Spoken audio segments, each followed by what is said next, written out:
the Amla season, that is the Nallikai for Kannada people, the betted Nallikai.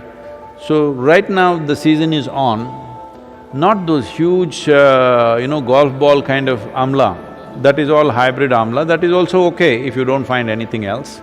But otherwise, what grows in the hills is only this size. You just smash one Amla and put a little salt on it and just chew it. You must keep it in your mouth and it's most effective once again in your mouth. It must be just in your mouth for 1 or 2 hours. These simple things will greatly enhance your immune system. See, there are many traditional things which we can do to boost our immunity.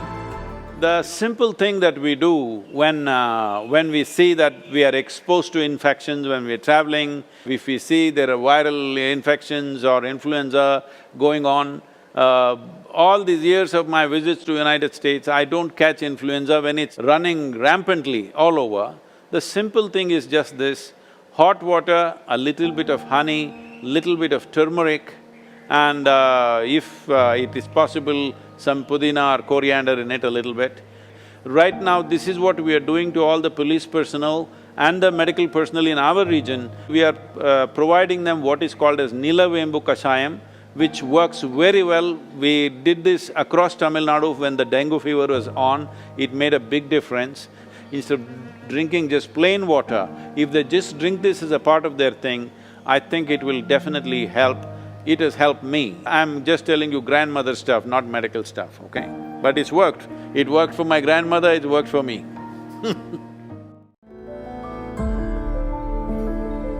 So before you go for your morning sadhana, you must take 8 to 12 leaves and put it in your mouth, chew it and keep it in your mouth. It's very important it's in your mouth. It's most effective when it's in your mouth region.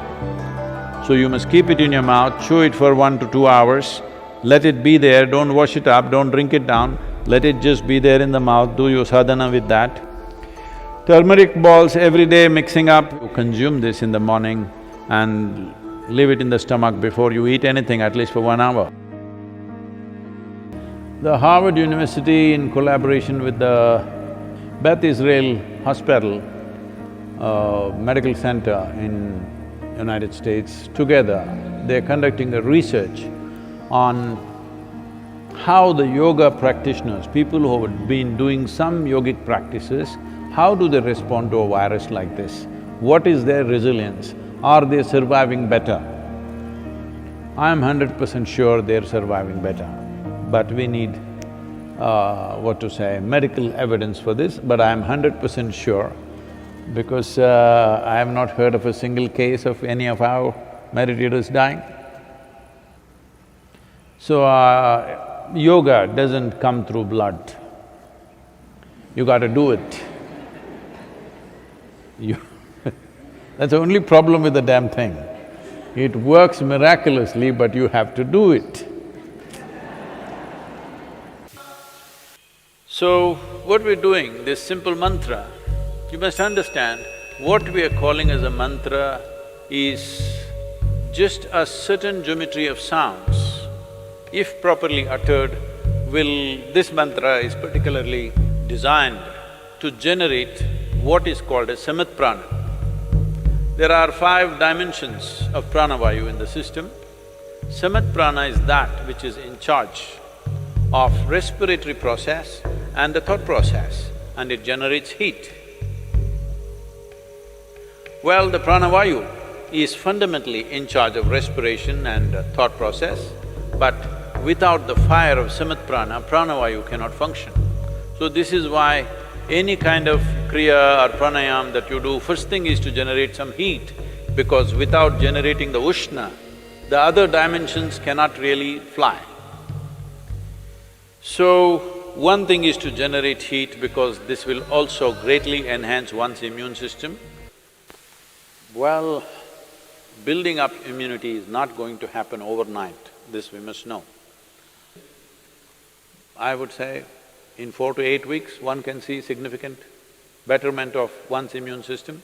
So, this package of the mantra and the Isha Kriya, which will bring balance to your system, let us make use of it for our well-being. In the yogic sciences, there are various things one can do to enhance one's immune system. In terms of practices, we have put out a simple, powerful process called Simha Kriya. This is a kind of process. One thing is it'll boost the immune system. Another thing is it involves your breath in a certain way. Suppose you start doing it today, after a week's time, if you find some difficulty in doing it, you clearly know you have some respiratory stuff even before other symptoms show up. Even before other symptoms with which you normally medically recognize, even before that you will see you will not be able to do the practice the moment there is some kind of a respiratory cause. It'll be very useful if you're doing the practice every day, twice a day, it'll boost the immune system, but at the same time, it's like a gauge. If you suddenly can't do it one day, you know there is something wrong with your function of your respiratory system. Most people develop relationship with the soil only after they die. But it's very important to develop relationship with the soil when you're alive. I would say especially now, with this virus around, believe me, those of you who are in some way in contact with the soil, here we call this Prithvi Prema Seva, that means getting involved with the soil in a very loving manner. Well, your ability to live, your ability to resist these kind of invasions upon your life will be greatly enhanced. It's not just enough if you live, it's important that you live strong. Living strong does not mean you grow big muscles and dominate somebody. Living strong means here life happens big. For this, you need a body which treats the entire planet as its extension, which it is. So, it's very important that you bring this, all of you who are here at the Isha Yoga Center, we will set up some processes for you so that every one of you, at least once in 3 days, your hands and feet are in the soil. Very important. And wherever else you are, if you have a small patch of a garden, or you can volunteer that you will work in somebody else's garden. Believe me, yes, they will get free labor, but don't think they are getting more, you're getting much more because you being connected with the soil will make a phenomenal difference for the way your physical body functions. Put your hands into the soil, very important. Otherwise, those of you who are too well-to-do but don't want to be seen doing any work because it may create a wrong image for your affluence, you can have a mud bath. Yes, that is also one way. This will do wonders for you. So if you maintain these protocols, very easily you can enhance your immune system because ultimately that's the only way you have.